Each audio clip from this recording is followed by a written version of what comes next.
Welcome, everyone, to the Bay Community Parenting and Mental Health Wellness Wednesdays series. My name is Dr. Amanda Court, and I am going to be here today sharing with you some information having to do with a little bit of back to school. We've been talking about that a little bit lately. Bringing up my slides now.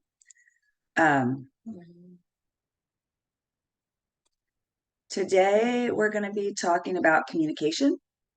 And along with communication, we've done this one before. I found that communication in particular is really helpful uh, in everything, right? I spent a lot of time teaching communication skills to my couples in couples therapy. I spend a lot of time teaching communication skills to my individual clients when dealing with work situations or personal situations. I also teach a lot of communication and emotional intelligence to my children clients. For this one in particular, we're obviously focusing on communication as it's related to being a parent. So I wanted to revisit this one because it's so important. As always, I wanted to go over the ground rules.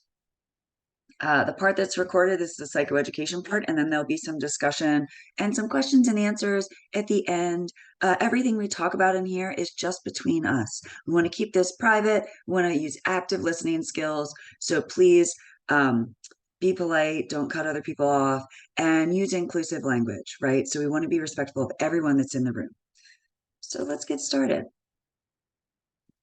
So for communication, something we've talked about before, there's verbal and nonverbal. Verbal communication is exactly what it sounds like. It's the auditory communication. It's not just the words, though, and we're going to talk about that a little bit today. Words absolutely matter. And I think more and more people are realizing that. They're realizing that phrases that they've used their whole lives or things that they've said have a lot deeper meaning and may be offensive to other people. So words absolutely matter. Along with that, and probably about 90+% of the communication that we use is actually nonverbal. And this is especially important when we're parenting and we're dealing with kids because we are communicating to our children at all times. And especially when they're younger and they're still learning, they're getting a growing vernacular, right? They're getting a larger vocabulary. They're trying to understand what's going on with you. They have learned from a very young age to pay attention to nonverbal cues. So they might pick up on things before you even say anything, or they might pick up on things when you say one thing and you really mean another. We're going to talk a little bit about when we have a message to somebody else, what that's all about. So first, verbal and nonverbal, right? What are some of the difference? Well, with verbal, it can be something to do with tone. It can be volume. It can be the speed at which we talk. There's actually a study done, gosh, I want to say this is maybe like 20 or 30 years ago now. They studied people listening to others give a talk. And then the participants were asked to rate the intelligence of the speaker. Well, accent came into play. So if the person, and these were US participants, so they found people with certain accents were considered not as smart and people with other accents were considered smarter. Was there any difference in the presenter? No, right? Um, they also the participants also rated people that spoke more quickly as being more intelligent. Now that's interesting. And and then people that were more monotone or spoke more slowly as not being as intelligent. So there are a lot of things that have to do with our verbal communication that are also, again, saying a message without even having anything to do with the content of the message. And then, of course, there's nonverbal. We're not going to talk too much about nonverbal tonight, but always want to remember the gestures that you use are conveying a message. Your facial expressions are always conveying a message. Body positioning, the way you move your body, the way you align your body in space in relationship to the other people in the room is really important. And what you're wearing, whether or not you have makeup on, don't have makeup on, have your hair done, don't have your hair done. For men, if you're, if you have if you have longer hair or if you have shorter hair, all of that is conveying a message, even without saying a word. So, what goes into every message, right? We can all improve our communication skills. If we understand what's going into every message, we can better communicate with those around us. Now, I don't expect anyone, even the best communicators, to be thinking about these four facets at all times. However, it is really important when preparing to give a talk. Maybe you have to have a serious talk with your children, or you have to go into a parent teacher conference, right? School just started. We're going to start to have back to school night soon, and we'll have parent teacher conferences here in a month or so. So, thinking about the facets of the message that you want to relay to the teacher and what the teacher's relaying to you will be really important. And then, of course, how you relay this information to your child. The first, there's fact. And I want to make a slight clarification. Fact doesn't always mean it's a universal truth, right? It's what you have observed. It could be data that you found, information, statements. The fact could be that someone stated an opinion, right? And you could say that opinion. That doesn't make it a universal truth.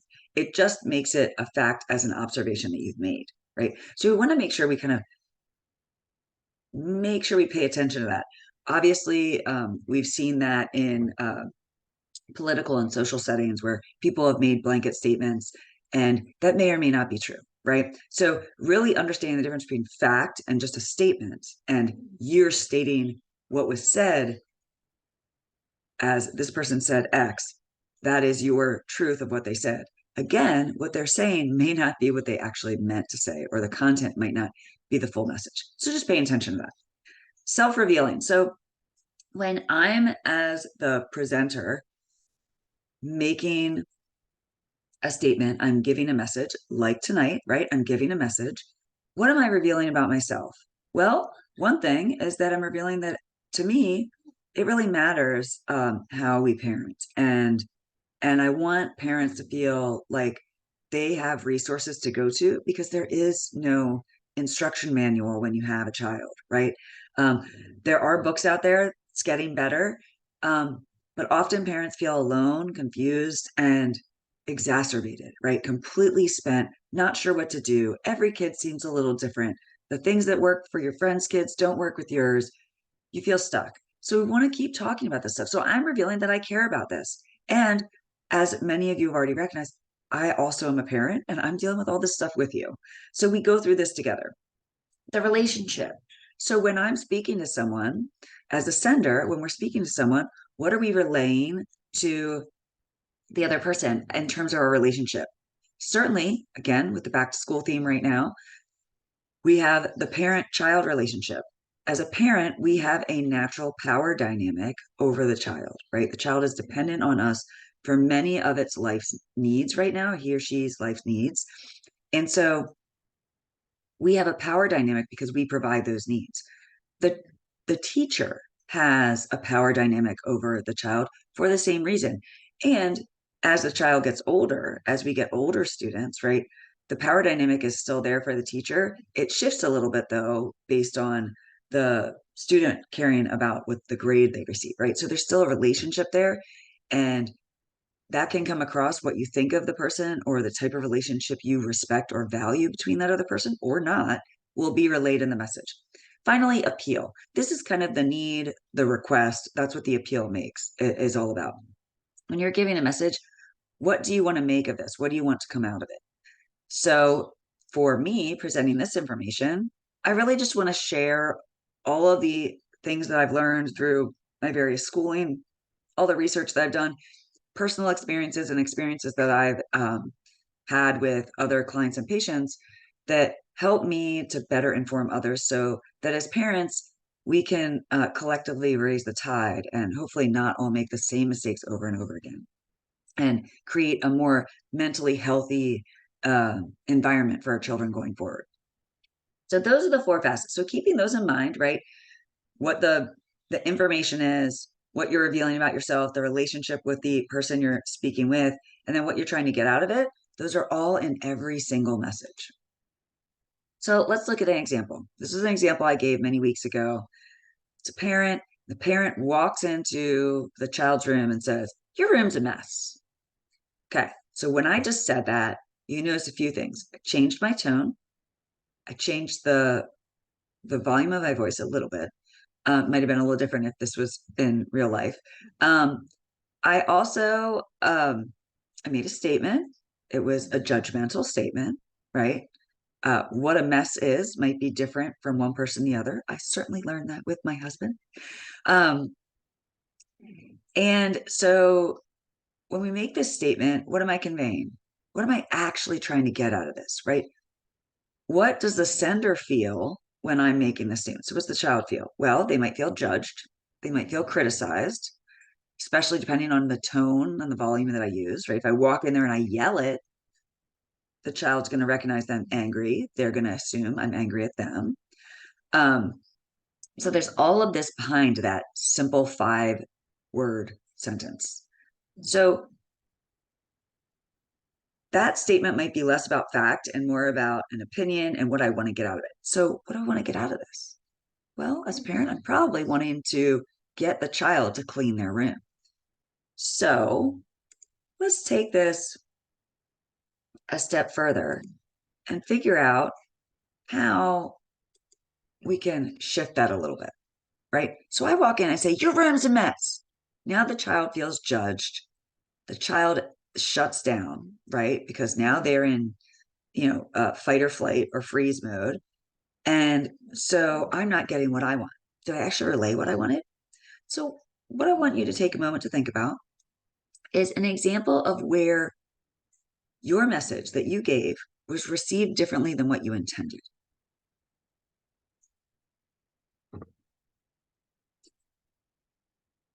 While you're thinking, I want to tell you a short story. Disney World is considered one of the best customer service places in the world, right? Happiest place on earth. It's really hard to keep it the happiest place on earth. So they do a lot to train their employees on customer service, and they also train external people on customer service because they do such a good job. So in one of those customer service courses, they talk about an example of customer service and communication. The one they talk about is when a customer asks a question that isn't that is asking for an answer that they don't really want. The question, and it's the most commonly asked question at Disney World, is what time is the 3 o'clock parade? Ridiculous question, right? So if you, as the parent, ask that question, would it be helpful if the employee goes 3 o'clock? No, right? That would probably make you more upset. You would get mad at the employee because they're not helping you. The employee is going, what do you mean I'm not helping you? I answered your question. In fact, I gave you attitude because you already knew the answer in asking the question. So what was really behind that message? A few things. So if you've ever been to Disney World, while it's fun and very happy, it is also exhausting as a parent, right? So this is probably a tired parent. This is a parent that is at their wits' end, just trying to figure out a lot of other things besides what time the 3 o'clock parade is. The parent might really be asking is the 3 o'clock parade starts at 3. What time do I actually need to be there to get a good spot? Right? They might be asking, what's a good spot? Where's the best spot to see my child's favorite character? Where does the parade start? Where does the parade end? Right? What do I need to bring to the parade? Is it an hour-long parade or is it 15 minutes? These are all the things that are probably behind the parents' question, but because they're so exhausted and so tired and probably have a million things on their mind, they have probably a child that's dying to get on a ride or wants some candy or something, right? So this is an example of when the message was received differently. If the employee hadn't been trained up on this commonly asked question and trained on how to answer it in the way that might be helpful, then they might have not given an answer or they received it differently than what the parent intended. Okay, so this is an example where the parent actually asked a question that's confusing. Well, we might think we're asking a very concise thing or we're saying a very concise thing, and it isn't concise, it isn't clear to the person receiving it. So we want to remember that. And like I said, think of an example where your message was received differently. I'm going to pause for a second. We'll chat about that and then we'll come back to this and we'll keep going. Okay, that was great. So we all had examples of when there was a time when our messages were received differently. We thought of ones from our childhood, we thought of ones from work, from school, and with parenting. Okay, so in a group, or you can do this when you go home. This is a really good conversation to actually have. If you have older kids, this is a great conversation to have with your older kids and ask about a time when your child maybe has asked for something or said something to you and you received it differently than what they intended. Or maybe they can talk about a time that happened with somebody at school. I have lots of clients that come in, teenage clients especially, that talk about something that they said or did that was intended one way was received a different way. And they're struggling with how to, work that out. As parents, as a parent, I've done it a million times where I've said something that's not really what I meant. I feel badly. I didn't mean to react to my children. So, we want to talk about it and ask the questions, what does that example reveal about the sender? We talked about the exhausted parent, the tired parent. When we communicate with our children, sometimes, and it might be from the way we were raised. I know a lot of people that were raised by parents that think um, they don't share their emotions and they keep everything on the inside and they hide all the problems from their kids. While that might be good to a point, the problem with that is that kids, remember, 90% of what we're communicating isn't verbal. So your kids generally know when something's wrong. What they don't know is why or what. I heard a quote once from a mentor of mine that said, children are marvelous observers, but horrible interpreters. What that means is they know when something's not right. What they don't know is what it's all about. And for kids, they have an egocentric world. So they're going to assume it's their fault and it's about them, whether it is or not. So communicating with them, hey, mommy's kind of irritated today. And it's not at you, it's something from work. And the child might pry a little bit more, and you can share to the level you feel is appropriate, but just letting them know that you're not feeling okay and why, and it doesn't have to do with them, will go so far in helping bridge better communication with your kid. Okay. So let's talk a little bit further about types of communications. I found this table, and when I was going to redo the communication series, I wanted to include this because when I saw this table, I went, wow, I've used all three types of these communications before, and it really depended on the environment or the situation I was in or my age, right? When I was maybe middle school, teenager, I probably used a lot more passive language than I did assertive.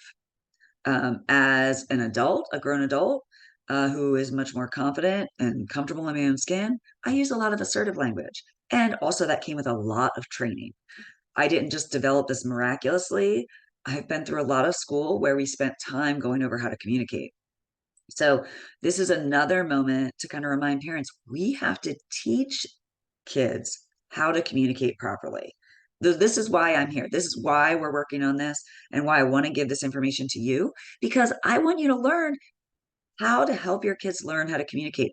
Yes, they learn how to talk. And remember, the way they learned how to talk was mimicking everyone around them.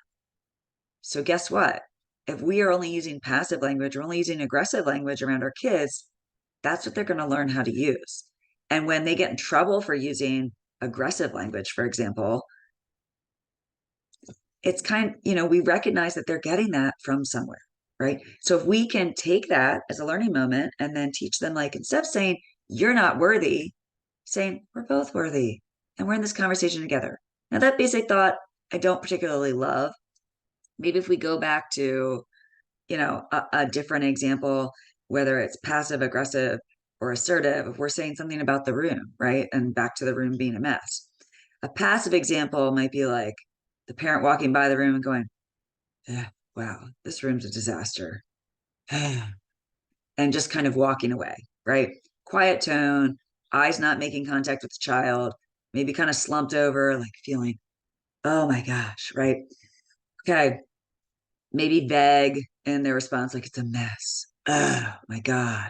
Right. Or walking in, the classic, like the parent walking in and just starting to pick up the clothes and making noises. Uh, oh my gosh. That's super passive, right? An aggressive way might be walking and going, your room's a mess. God, you're a slob. Right. Super aggressive. Also very judgmental, very critical, loud and angry, making direct contact, getting close and in somebody's face, maybe clenched fists or pointing, right? Dramatic movements. It's going to feel insulting. It's going to feel harsh. It's going to feel patronizing. Again, that's back to the relationship you have with your child. How's that going to make the kid feel? That's going to make them feel horrible. It's going to make them feel like they disappointed you. Um, and maybe they have. However, what we need to work on is teaching your child how to meet expectations, right? And part of that's going to be managing expectations. And managing expectations, we have to use really clear language. So if we use an assertive statement, back to the your room is a mess, think about it. Maybe using back to those 4 facets, stating an observation, asking for a really clear result, right?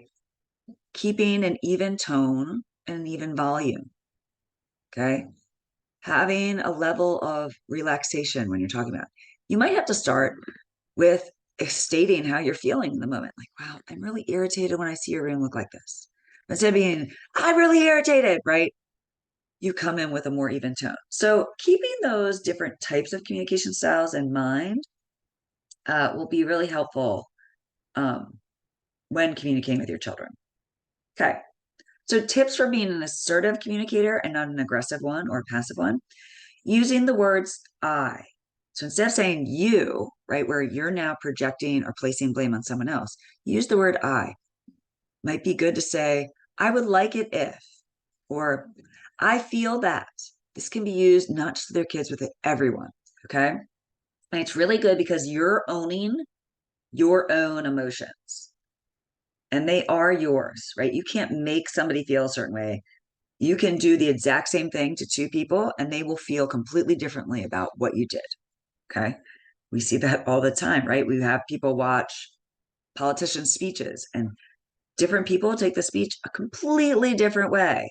That is normal. Okay. So you can't really control what someone feels or does, but you can communicate how you feel about the situation in the hopes that that will influence the other person based on your relationship with each other to do what you need to do. And if you give clear requests, that will help. So, in part of being assertive, right? Making clear eye contact. In most cultures, direct eye contact is very helpful. I actually use this with couples to help them reconnect with one another. I have them just silently look into each other's eyes. It's called open eye meditation.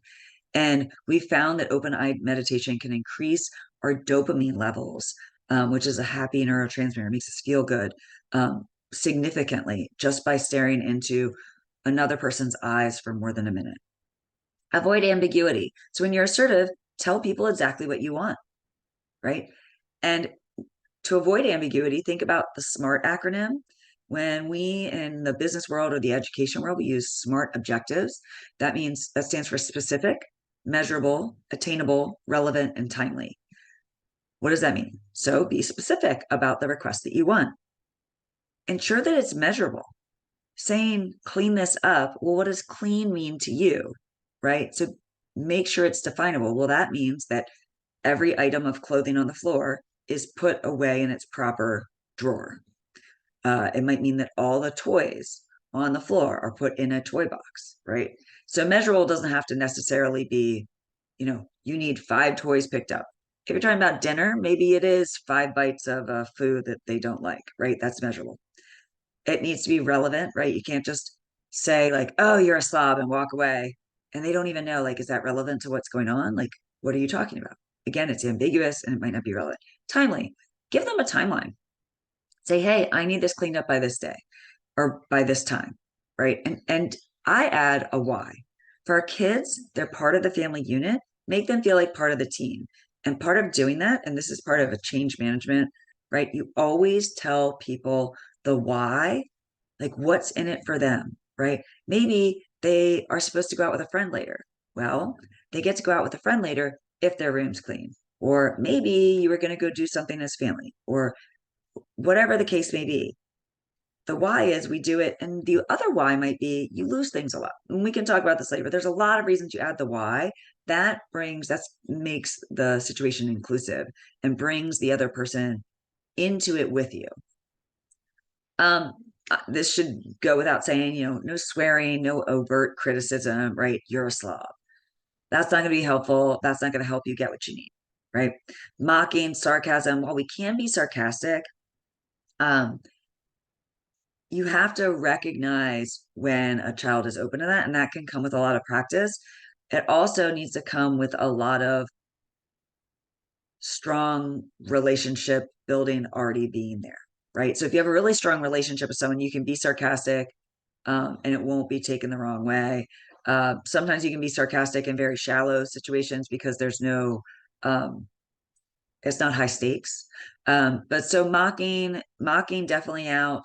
Mocking is never really feels good to anybody. Sarcasm can be used in certain situations, especially, but you have to read the situation. Talked about tone of voice, right? Don't use a squeaky tone, don't use a harsh tone, try and keep your tone even keel, and your volume down. So these tips for assertive communication are all circling around what is called nonviolent communication. There's a whole study around it, and it's really powerful. And similar to the four facets of what's in a message, there are four fundamental principles to a nonviolent communication style, and they're very similar. So, like fact, you have observation. So, I like observation better because we're not making an assumption that it's a fact, it's a universal truth. Instead, you're making an observation. I noticed there are a lot of clothes on the floor. We're going back to the rooms a mess situation, right? The feelings.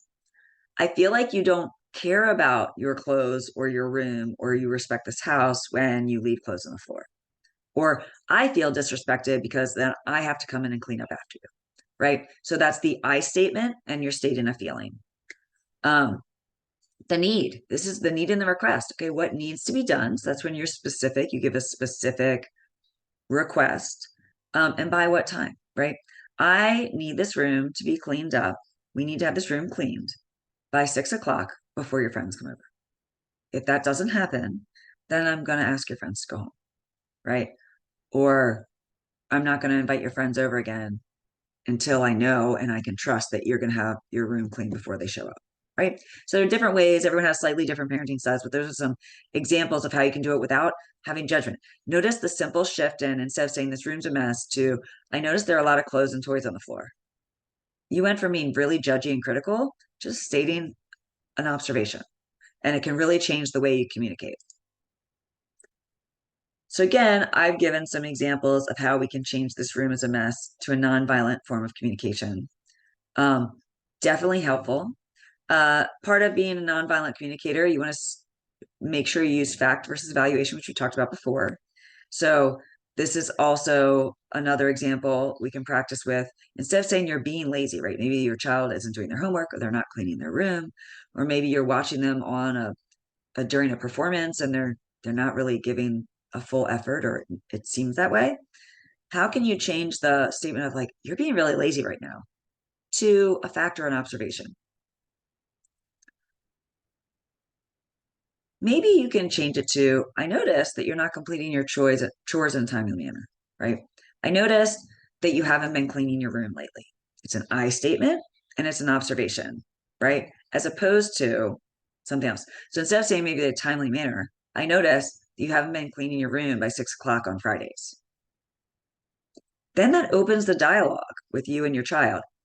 What could you change? Maybe, and that can be done with pretty much any age. I wouldn't, necessarily go below like 3 or 4, but even toddlers, you can say like, I noticed you left your toys out. Where do the toys go? Right? And then they'll jump in there like, okay, instead of being like, put your toys away, right? Then they get scared, they shut down, they cry, and then you're not getting anything done, right? With a teenager, same thing, right? Get your room clean, right? They're going to get mad. They're going to stomp around. They might break something just to spite you, right? Instead, you're like, hey, I noticed your room isn't clean. And then as you get older children, you might say something like, how can I support you to better meet this goal that we've agreed upon? And they might say, oh, well, on Fridays I get home from school later because of such and such. So, you work through it together and then you're a team and they feel much more supported. Okay. So that can be really helpful. So going back to the room's a mess, some examples that we came up with, it looks like, there are clothes and toys all over the floor, right? And you can walk through these different missions. Then you give them the request. So you've got the observation, the feeling, and the request or the need, right? And be super specific with the request. Okay. So I gave a really long one. You can shorten it a little bit, especially after you've given this request many, many times. You can get down to 1 or 2 word statements. You can just ask the question. I do this with my own children. What do we do when we're finished with dinner? And the kids will answer, oh, we rinse our dishes, we put them in the dishwasher. Great. Have we done that? Then they, of course, have to answer, and then they know what they need to do. I don't need to give it looks like you're finished with your dinner. I would like it if you would rinse your dish and put it in the dishwasher after you're finished with your dinner. That makes me feel better because I cooked dinner and I feel like then we're all participating in this family event together, right? Or something like that. Okay, we'll come back to questions in a second. What I first wanted to give is I wanted to give you this resource. So this is the book, the Nonviolent Communication book that I've gotten a lot of these resources from. There's also a workbook that goes along with this. There's a website that can also be super helpful. So I wanted to give this to you all so you had it and can use this in your own time if you learn more by reading or by want to look at this from time to time or reference it. This is the book you want to look for. I get nothing from this. We are not sponsored by this. There's nothing there for me, but I have found it to be a very helpful book over time. So I want to thank you tonight for joining us in Wellness Wednesdays. It's always a pleasure to talk to you all. I want to add that if you have topics that you want to cover, or if you have someone in your community that you think might have some really good insight, I am looking for people that I can interview during Wellness Wednesdays and have kind of an open question forum on the Wellness Wednesdays. Please share the Wellness Wednesdays link with anyone that you think would value this. Of course, this is free. It's provided by Bay Community Health. We want our parents to feel fully supported. We want to give you a space where you can come and learn different ways that we can help support our kids be their best selves.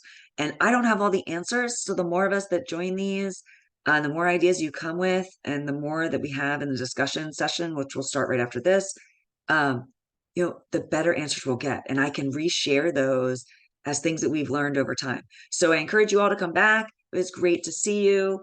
Have a great week, and I will see you soon at our next Wellness Wednesday. And we will take some questions.